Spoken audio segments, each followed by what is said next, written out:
இன்றைக்கி வந்து நாசில் டிசைன்ஸ் தான் நம்ம வந்து பார்க்க போகிறோம். நான் வந்து இந்த பேக் வந்து பார்த்தீங்கன்னா, பேக்கிங் ஸ்டார்ட் பண்ண புதுசில் இந்த பாக்ஸ் ஃபுல்லாகவே வந்து வாங்கியிருந்தேன். 24 நாசில்ஸ் வந்து இருக்கும். இது ரொம்ப பெரிய நாசிலெல்லாம் இல்லை, காம்பேக்டாக சின்னதாக இருக்கும். டிசைன்ஸுமே வந்து நிறையா டிசைன்ஸ் போடுற மாதிரி தான் இந்த நாசிலில் எல்லா ஐட்டம்ஸுமே கொடுத்துருப்பாங்க. இதில் வந்து ஃபஸ்ட்டு நாசில் இந்த ரோஸ் நாசில் மாதிரி ஒன்று இருக்கும். அதில் தான் இப்போ வந்து எப்படி டிசைன்ஸ் போடலான்னு வந்து பார்க்க போகிறோம்.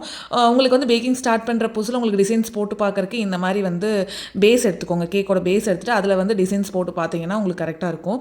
ஸோ இந்த நாசிலில் வந்து இவ்வளோ வெரைட்டிஸான டிசைன்ஸ் வந்து போட முடியும். ரோஸ் ஷேப்பில், ஹார்ட் ஷேப்பில், அப்புறம் ஃப்ளார்ஸ், அதுக்கப்புறம் ஸ்க்ரோலிங்கில், அதுக்கப்புறம் உங்களுக்கு லைனு, இந்த மாதிரி நிறையா டிசைன்ஸ் வந்து இந்த நாசில் வச்சு நம்ம போட முடியும். நீங்கள் முன்னாடியே இந்த மாதிரி பேஸில் டிசைன்ஸ் எல்லாம் போட்டு கற்றுக்கோங்க. ஏன்னா திடீர்னு நம்ம வந்து புதுசாக கேக்கில் போய் டிசைன்ஸ் எல்லாம் போட்டோம்னா கொஞ்சம் சொதப்பிடும். ஸோ அதுக்கு முன்னாடியே இந்த மாதிரி பேஸில் டிசைன்ஸ் எல்லாம் போட்டு பார்த்து ப்ராக்டிஸ் பண்ணி அதுக்கப்புறம் வந்து கேக்கில் டிசைன் கொடுக்க ஆரம்பிச்சிங்கன்னா பர்ஃபெக்டாக வரும். நான் வந்து பேக்கிங் ஸ்டார்ட் பண்ணலேருந்து இப்போ வரைக்குமே இந்த 24 பீசஸ் நாசில் இருக்கிற மாதிரி இந்த பாக்ஸ் தான் நான் வந்து யூஸ் பண்ணி. இனி வர போகிற அப்கமிங் வீடியோஸில் பேலன்ஸ் இருக்கிற 23 நாசில்ஸோட டிசைன்ஸை பற்றி பார்க்கலாம்.